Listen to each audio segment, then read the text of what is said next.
My parents said, "Don't come to Thanksgiving. Your daughter is embarrassing. Your sister needs a drama-free day."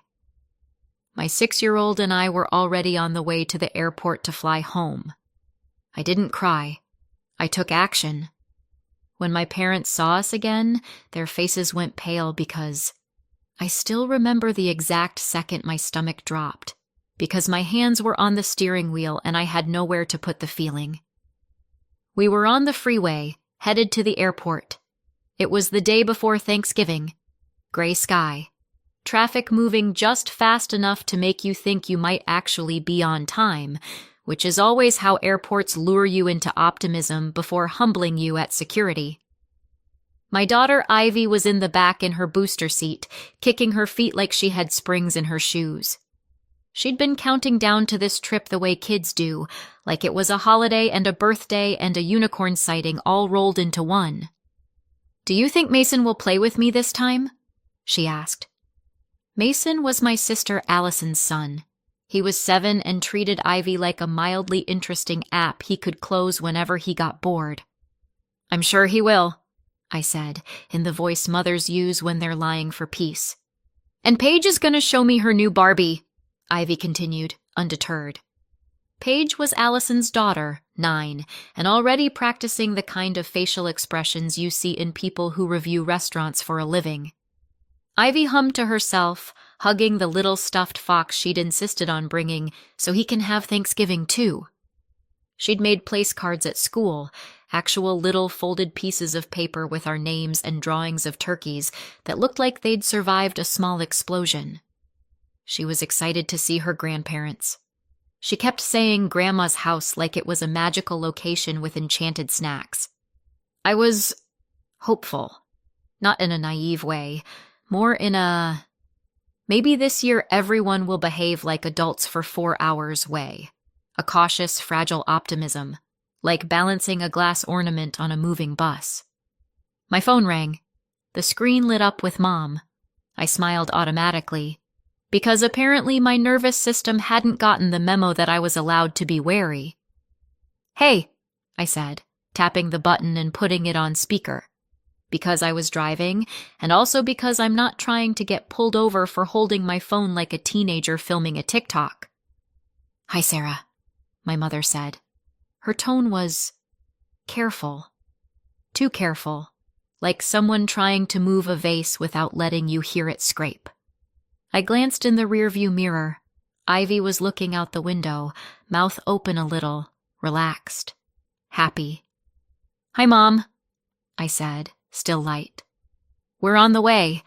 I think we're going to make it with—" "Listen," she cut in, and my optimism shattered into tiny glittery pieces. There was a pause, just long enough for my brain to go, "Something's wrong."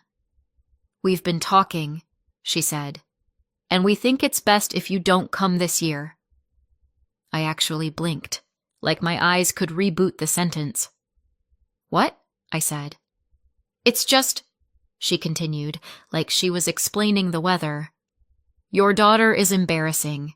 We don't want her there. Allison needs a drama-free day." There are moments where you can feel your body make a decision without consulting you. Mine decided, right then, that if I stayed on the road, we were going to end up inside someone's trunk. My hands tightened on the wheel. I flicked on my hazards and eased onto the shoulder, half parking, half abandoning the concept of traffic laws out of sheer survival. If my car had feelings, it would have sighed and said, "Here we go." Ivy's voice came from the back seat, small and immediate. "Mom?" I stared straight ahead at the blurred line of the road. My mother was still talking through the speaker, but my brain had zoomed in on one thing. Ivy heard it.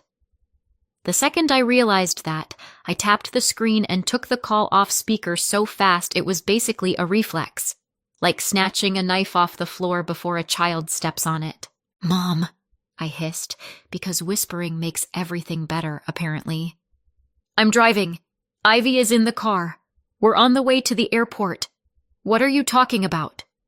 "You heard me," my mother said, and the careful tone vanished like it had never existed. "It's better this way." I looked in the mirror again. Ivy wasn't kicking her feet anymore. She was just staring straight ahead, Fox hugged tight to her chest like it was armor. I didn't trust my mouth to stay safe in front of her for even one more sentence. "Hold on," I said, clipped. "1 second. Then I leaned back just enough to keep my voice gentle for Ivy. "Sweetheart, stay buckled. I'll be right outside the door." Before she could answer, I was already out of the car, door shut, cold air, highway roar, 1 step away from my kid, 1 step closer to the truth. I lifted the phone again. "Okay," I said, low and steady. "Say it again." My mother didn't even pretend to soften it. "Allison doesn't want the stress. She has guests. We're not doing this." "Guests," I repeated, and it came out flat. "So Ivy is... what? A bad look?" My mother made that little irritated noise she makes when I name the thing she's hiding. "Don't start." "I'm not starting," I said. "I'm clarifying. You just told me my 6-year-old is embarrassing." "She'll get over it," my mother said, like she was talking about a spilled drink. A car blasted past, wind tugging at my coat. I stared at my own door like it was the only solid thing in the world. "We already have flights," I said. 1 sentence. No begging.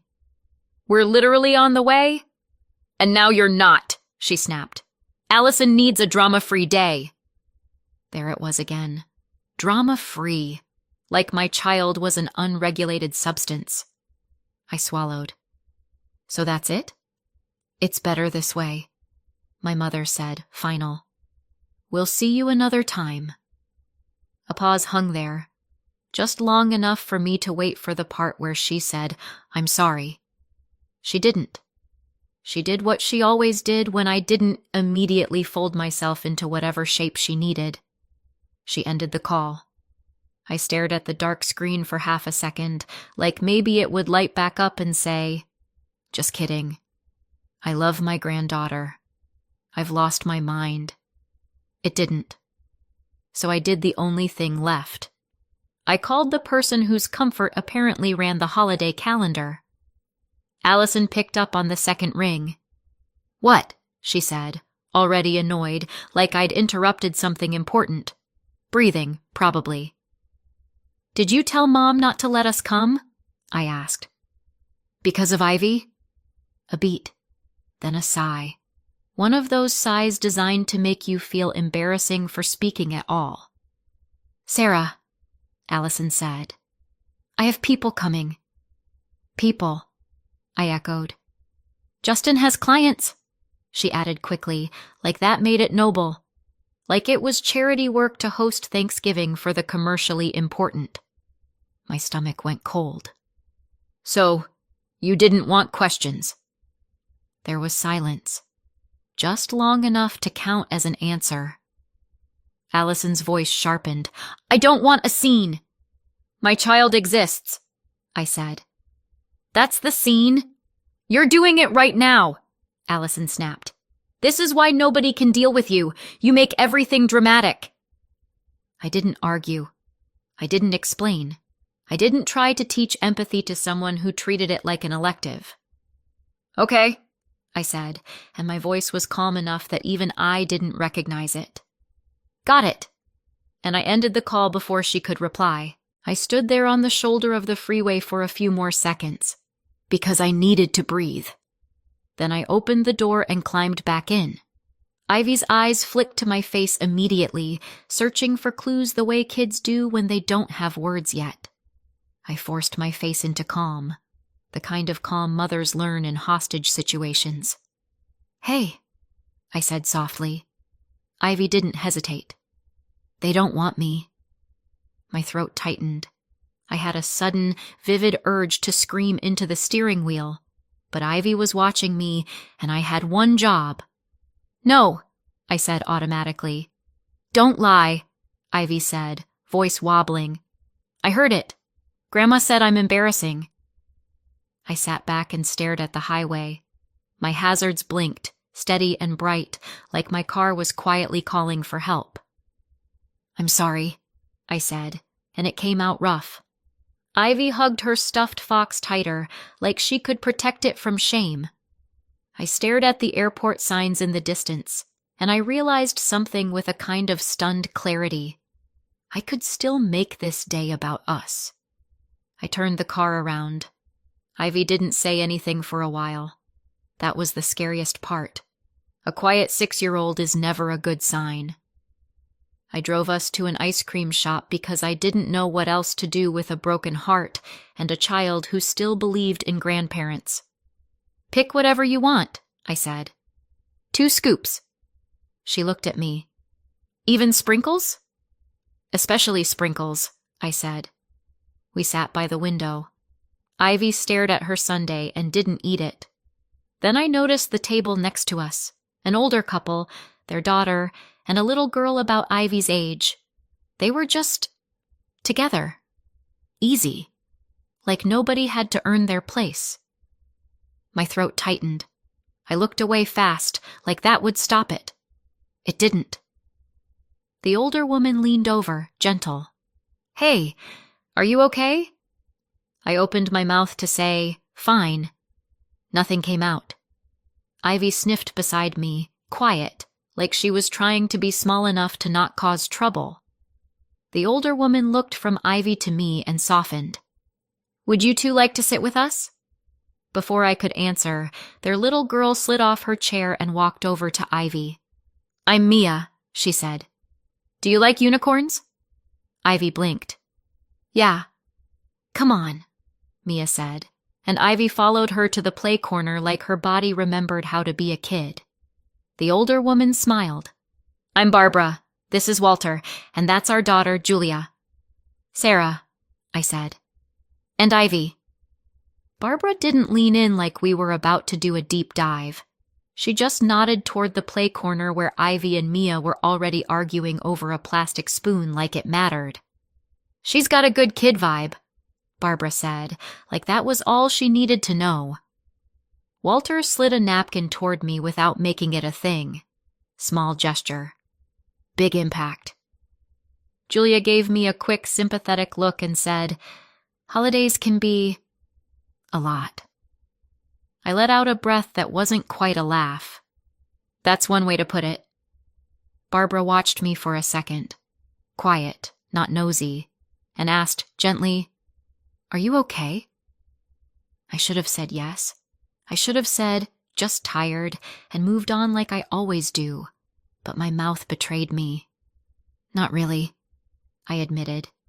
And then, because the dam was already cracked, one sentence slipped out. "We were supposed to fly home for Thanksgiving, and my mom called and told us not to come." Barbara's expression changed. Not dramatic, just immediate. "Because of Ivy?" Julia asked, softly, like she already knew the answer, but didn't want to assume. I stared at my hands.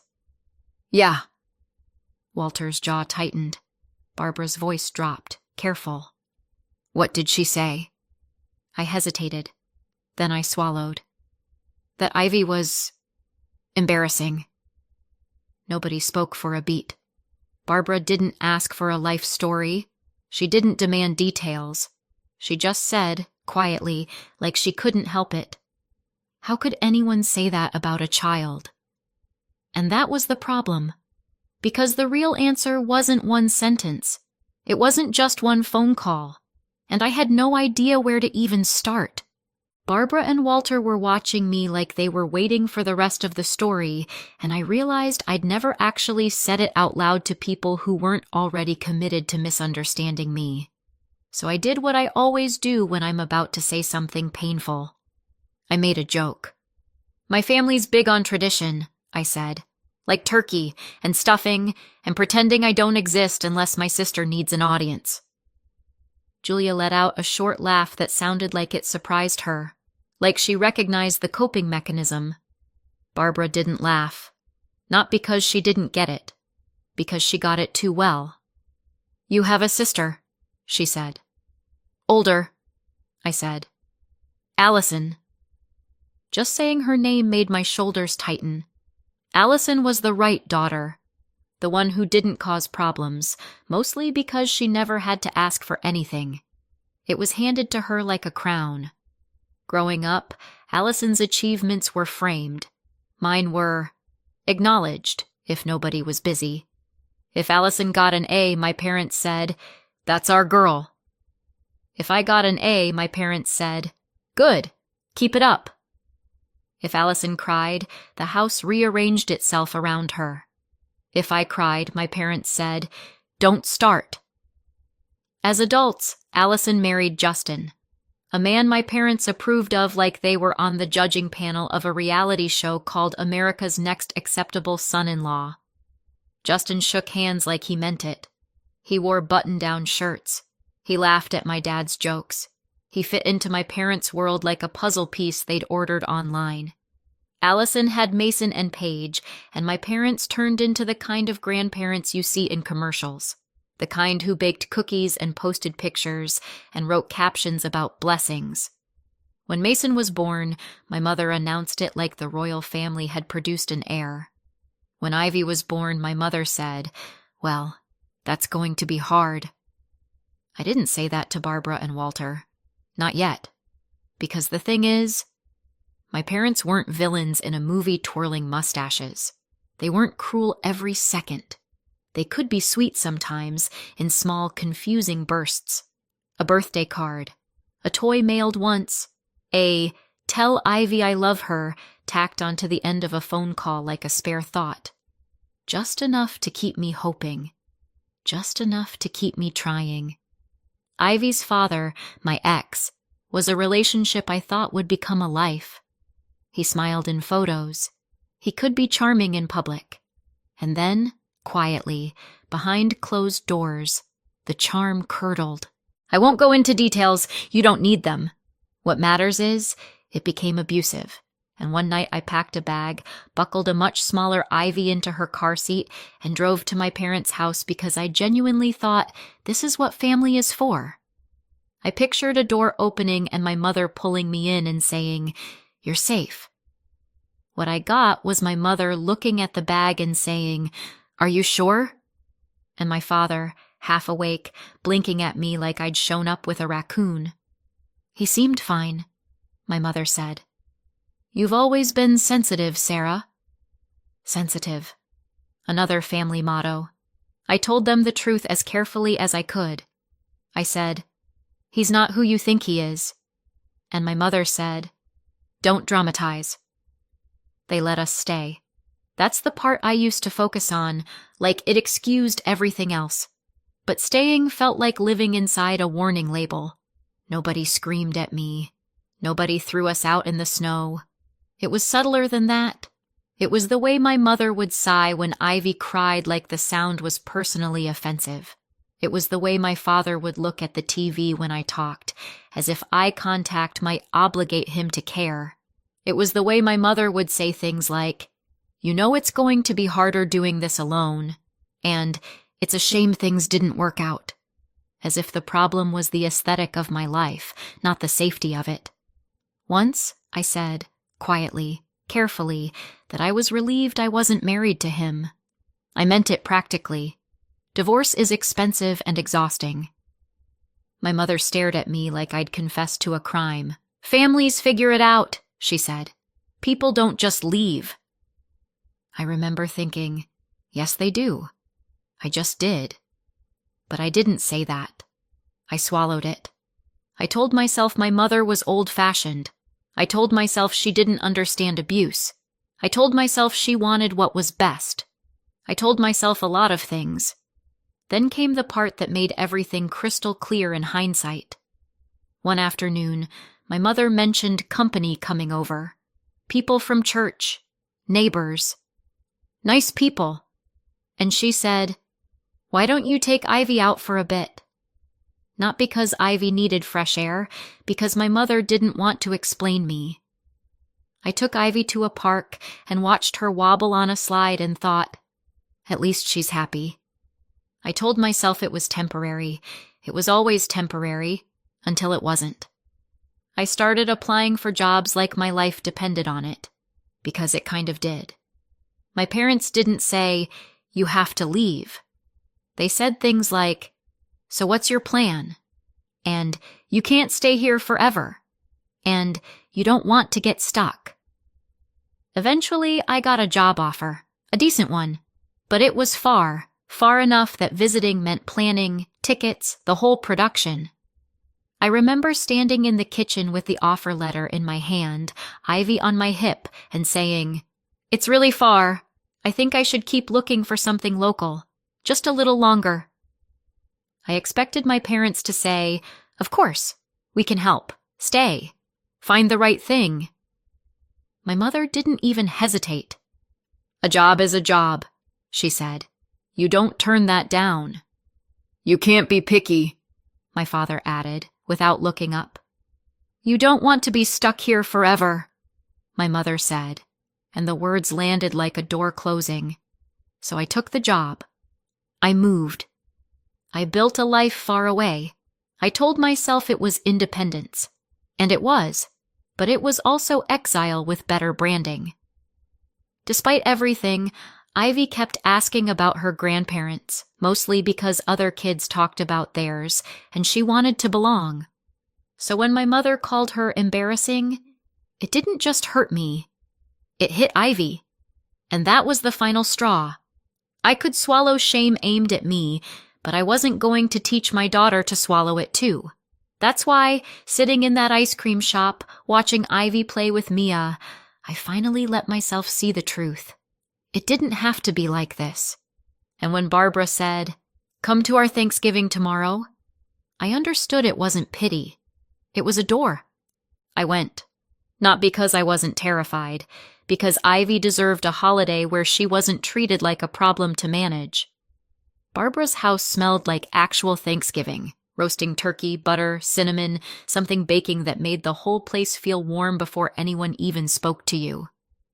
Walter opened the door with a grin like we were expected, not accommodated. "Sarah," he said, like my name belonged in his house. "You made it." Ivy hovered behind me at first, clutching her stuffed fox like a shield. Then Mia appeared and said, "You're here!" Like it was the best news of her life. Ivy's shoulders dropped 1 inch, then another. Barbara handed me a glass of something warm and said, "Kitchen's that way. Shoes wherever. You're family today." Family today. That phrase could have been corny. Coming from Barbara, it felt like truth. Ivy and Mia disappeared into a room full of toys, and I stood there in the entryway with my coat still on, blinking like someone who'd walked into the wrong movie. Then my phone buzzed. I checked it quickly, out of habit. Like maybe the universe would send me an apology text and I could go back to believing in magic. It was Facebook. And there it was. A photo of my parents at the table with Allison and Justin, Mason and Paige, all smiling, posed, perfect. The kind of picture that screams, "We are grateful. We are blessed. We are also very good at angles." The caption was something about family and nothing like time with the grandkids. Hearts. Comments. People saying, "So beautiful," and "Love this." There was no mention of me, no mention of Ivy, not even a polite lie like missing someone, just clean erasure. I stared at it for a long second, and something in me went very still. Not sad, not shocked, just done. I slid my phone back into my pocket and walked into Barbara's kitchen, where Julia was stirring something on the stove and Walter was carving something like he took it personally. Barbara glanced at my face and didn't ask. She just nudged a plate toward me and said, "Sit, eat while it's hot." And here's the thing. I didn't cry, not because I wasn't hurt, because I finally understood that my tears were wasted on people who used them as proof I was dramatic. So I took action. It wasn't dramatic action. It wasn't revenge. It was a quiet internal decision so firm it felt like steel. Ivy would never audition for love again. Later, while we were eating, Ivy leaned toward me and asked, very softly, Mom, do you think Grandma will ever want me? My fork paused in midair. Across the table, Barbara didn't look at me. She didn't need to. I could feel her listening. I forced my voice into calm. You are not the problem, I said. Not ever. Ivy nodded like she wanted to believe me, but wasn't sure she was allowed to. Julia reached over and slid Ivy an extra roll. No fuss. No poor baby. Just, here. You're included. After Thanksgiving, my parents didn't text. I didn't text. Days turned into weeks. Weeks into months. It wasn't a dramatic cutoff. It was mutual silence that proved how conditional my place in that family had always been. If I wasn't showing up to be managed, nobody came looking. Meanwhile, Sunday dinners at Barbara and Walter's became normal. Every week, 5 o'clock. Like a standing appointment with safety. Slowly, Ivy's drawings started appearing on their fridge. A kid cup stayed in the cabinet like it lived there. Mia would save Ivy a seat without being told. Walter would ask Ivy about school like her answer mattered. One Sunday, Ivy spilled apple juice on the table. I flinched. Because my body still expected sighs and eye rolls, and honestly, Sarah. Barbara just grabbed a towel and said, "It's a table. It's been through worse." Walter nodded solemnly. I once spilled gravy on a Thanksgiving centerpiece in 1998. The family survived. Ivy giggled. A real giggle. Dry humor is how I survived my childhood. Warm humor is how Ivy was healing. And then, one afternoon, it happened.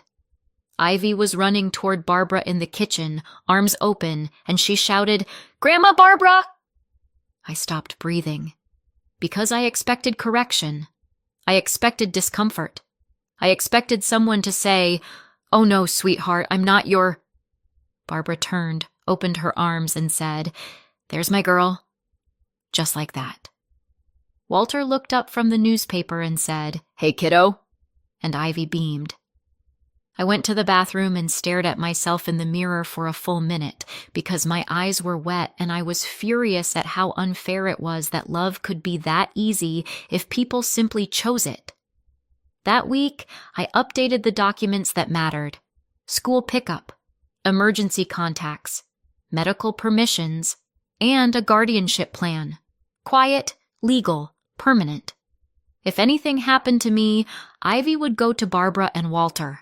Not my parents, not Allison, not Justin. It was the most adult sentence I'd ever written, and my hand didn't shake once.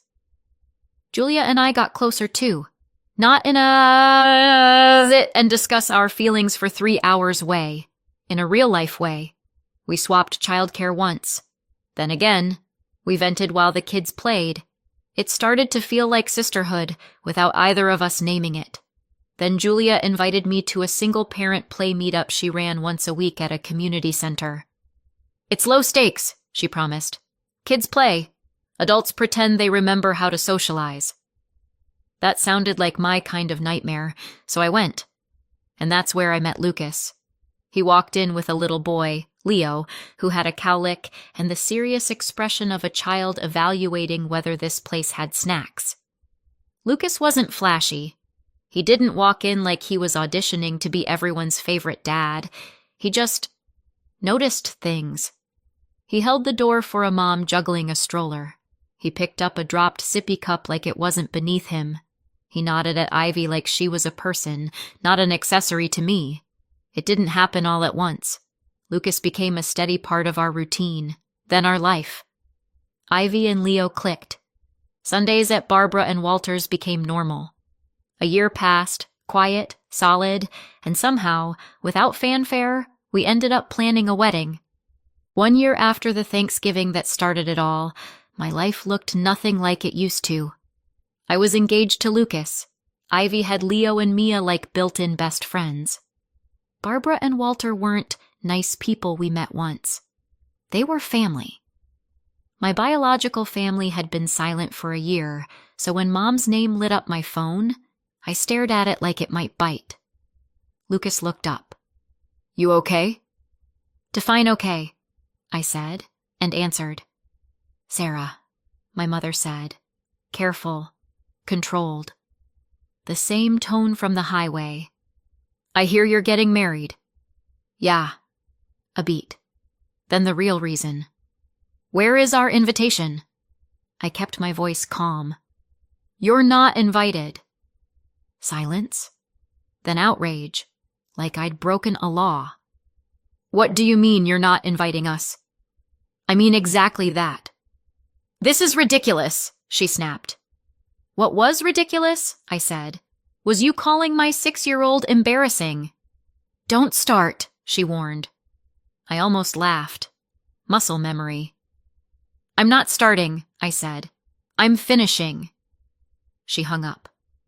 Then the pressure came in waves. Calls, texts, relatives I hadn't heard from in years, suddenly discovering my number like it was a hobby. You can't not invite your parents. Be the bigger person. Family is family. I explained once. One sentence to one person. They rejected Ivy. She heard it. The line went quiet after that. Then the voicemail arrived.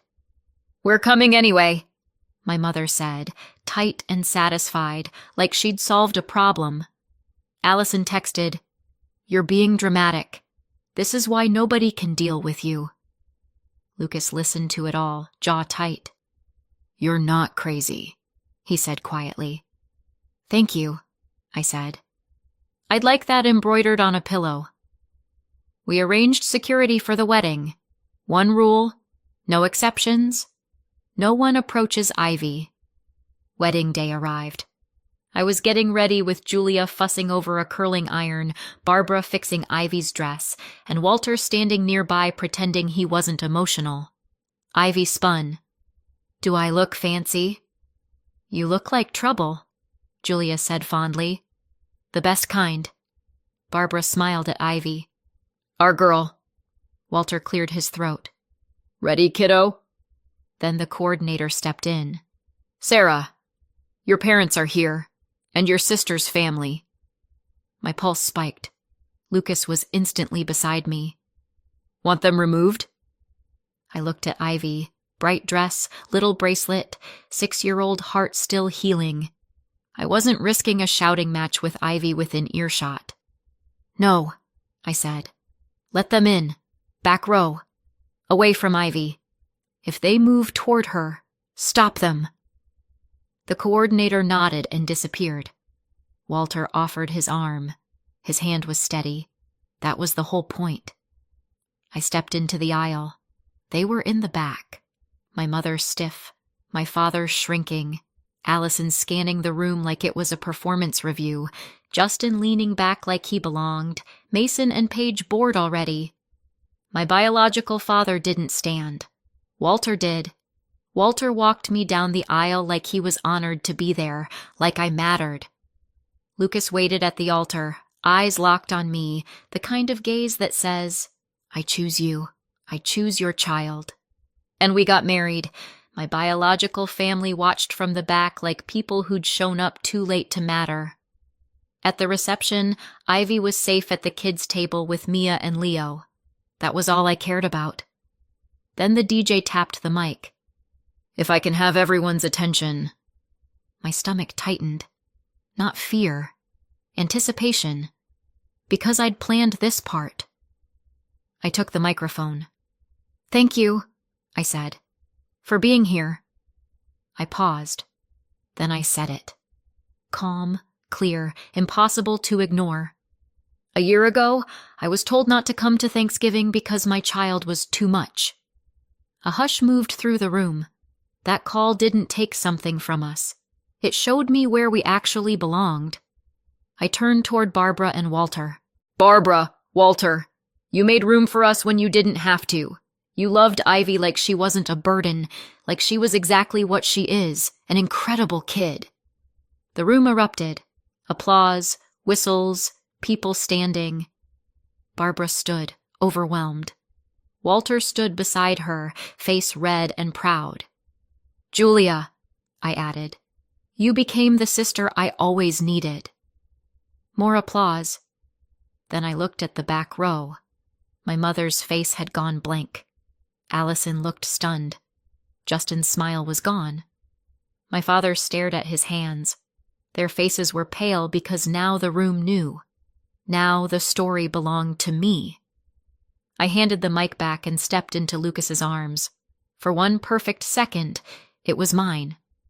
Then my mother shoved her way through the crowd. "What did you just say?" she hissed. "The truth," I said. "You humiliated us," she snapped. "You humiliated a 6-year-old. I'm just matching energy," I replied. Her eyes flashed. "That's my granddaughter." I kept my voice low. "You rejected her." "We did not," she started. "Stop," I said, and the word landed like a door closing. "You said she was embarrassing." She tried the last weapon she had. "You can't keep her from us. We have rights." And that's when I dropped it. "If anything happens to me," I said evenly, "Ivy goes to Barbara and Walter, not you." My mother actually staggered. "You... what?" "You're not listed anywhere that matters," I said softly. My father's eyes filled. Allison looked furious. My mother spun toward Ivy like she could still reclaim something. "There you are," she called, voice suddenly sweet. "Come here, sweetheart." Security appeared instantly and blocked her. Walter stepped in too, quiet, immovable. Julia was already moving Ivy away. Barbara reached her first, calm and practiced, like this wasn't the first time she'd protected a child from grown-up chaos. My mother's voice rose. "This is my family." Walter's voice stayed low. "Not today." I looked at my mother and felt something settle. Calm. Final. "I don't hate you," I said quietly. "I've just stopped waiting for you to be different." Then I nodded to security. "Please escort them out." They were removed. My mother kept looking back like she expected me to chase her. I didn't. I crouched in front of Ivy. "You okay?" Ivy frowned. "Was that Grandma?" "That was someone who doesn't get to hurt you anymore," I said. Ivy blinked, then asked, "Can I have cake now?" I let out a shaky laugh. "Absolutely." And I went back to my wedding. The next morning, my phone was full of messages from people who cared more about tradition than a child's feelings. I deleted them. Then one message came in from Aunt Denise. "I heard what happened. I'm proud of you. Protect Ivy. You're doing the right thing." I stared at it for a long time. Then I typed back, "Thank you." And for the first time in my life, I meant it when I thought, I'm free. So what do you think? Did I go too far? Or was this the only way to protect Ivy? Tell me in the comments and subscribe for more stories.